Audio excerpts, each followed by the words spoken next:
नमस्कार, चतुर्दिशा टाइम्स में आपका स्वागत है। आज हम हमारे बीच में मौजूद हैं बीरबल सैनी साहब। आइए उनसे बात करते हैं, क्या उनके विचार हैं और क्या वो संदेश देना चाहते हैं। नमस्कार, मेरा नाम बीरबल सैनी है।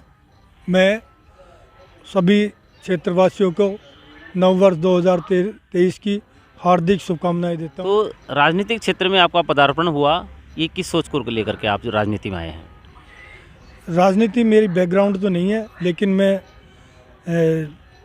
समाज सेवा करने के लिए राजनीति में आया हूँ और मैं लोगों की सेवा करना चाहता हूँ। सैनी साहब, सबसे पहले थोड़ा सा अपने बारे में भी बताइए, क्या संदेश है आपके जीवन में? मैं एक ज़मींदार परिवार से हूँ। मेरे पिताजी किसान थे और मैं मेहनत करके थोड़ा बहुत पढ़ के दिल्ली पुलिस में भर्ती हुआ और दिल्ली पुलिस से 2003 में छोड़ के वॉलंटियर रिटायरमेंट लेके मैंने अपना बिज़नेस स्टार्ट किया।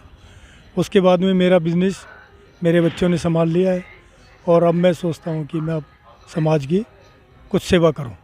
तो सैनी साहब, आपने वीआरएस लेकर के जो है अपना काम धंधा शुरू करने की क्यों सोची, जबकि लोग जो है ना अपना सब कुछ बेचकर नौकरी में जाते हैं और आप नौकरी छोड़ करके बिजनेस में आए, तो इसके पीछे क्या कारण है सर?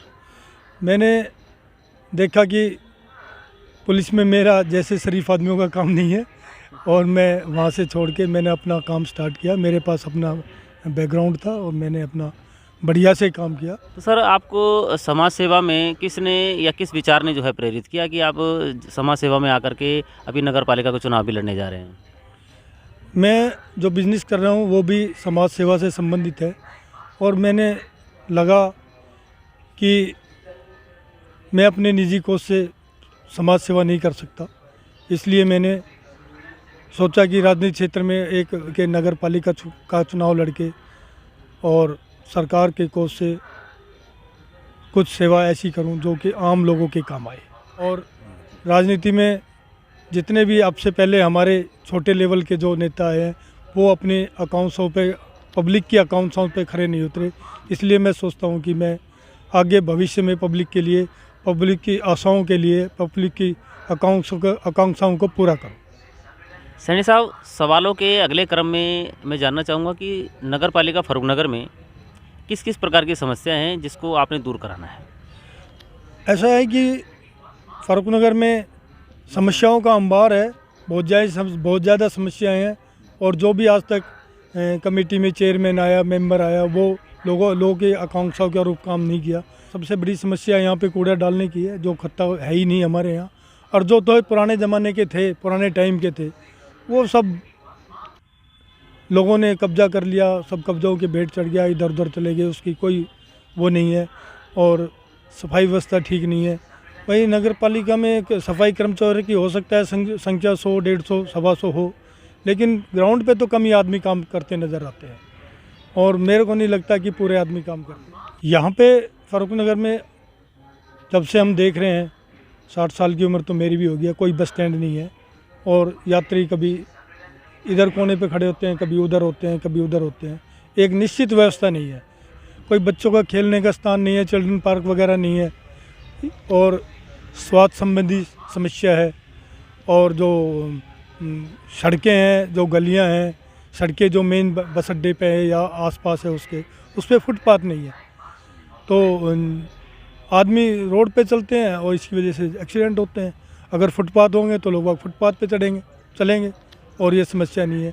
गलियों की समस्या ये है कि शिविर, कहीं पे शिविर है, कहीं पे नहीं है। जहाँ शिविर है वहाँ भी उस शिविर में पानी नहीं जाता, गली में खड़ा रहता है। तो इसको सबको एक प्लानिंग के तहत एक अच्छे से योजनाबद्ध तरीके से करके इसको सबको ठीक किया जाएगा और बढ़िया से काम किया जाएगा। लोगों की आकांक्षाओं के, लोगों की अपेक्षा को के अनुरूप ही काम किया जाएगा। मैं उससे बेटर काम करूँगा और लोगों को मैं ये दिखाऊंगा कि हाँ भाई, काम किस प्रकार से होते हैं, काम ठीक किस तरह से होते हैं, ये सब समस्याओं का काम। फर्रुखनगर एक कृषि प्रधान क्षेत्र है, यहाँ पे किसानों की अनेक समस्याएं हैं, जैसे टाइम पे बीज नहीं मिलना, खाद नहीं मिलना, बिजली टाइम से नहीं मिलना, जिससे कि लोगों को बहुत परेशानी होती है और किसानों की फसल ख़राब हो जाती है टाइम पे खाद बीज नहीं मिलने से, बिजली नहीं मिलने से। तो इस दिशा में अगर हम क्षेत्र में आए तो बेटर काम करेंगे। फरुखनगर में जो बिजली की व्यवस्था है, गाँव में देहात में जैसे फसल का टाइम आता है तो तार स्पार्किंग होने से आग लग जाती है, जिससे किसानों की फसल बर्बाद होती है।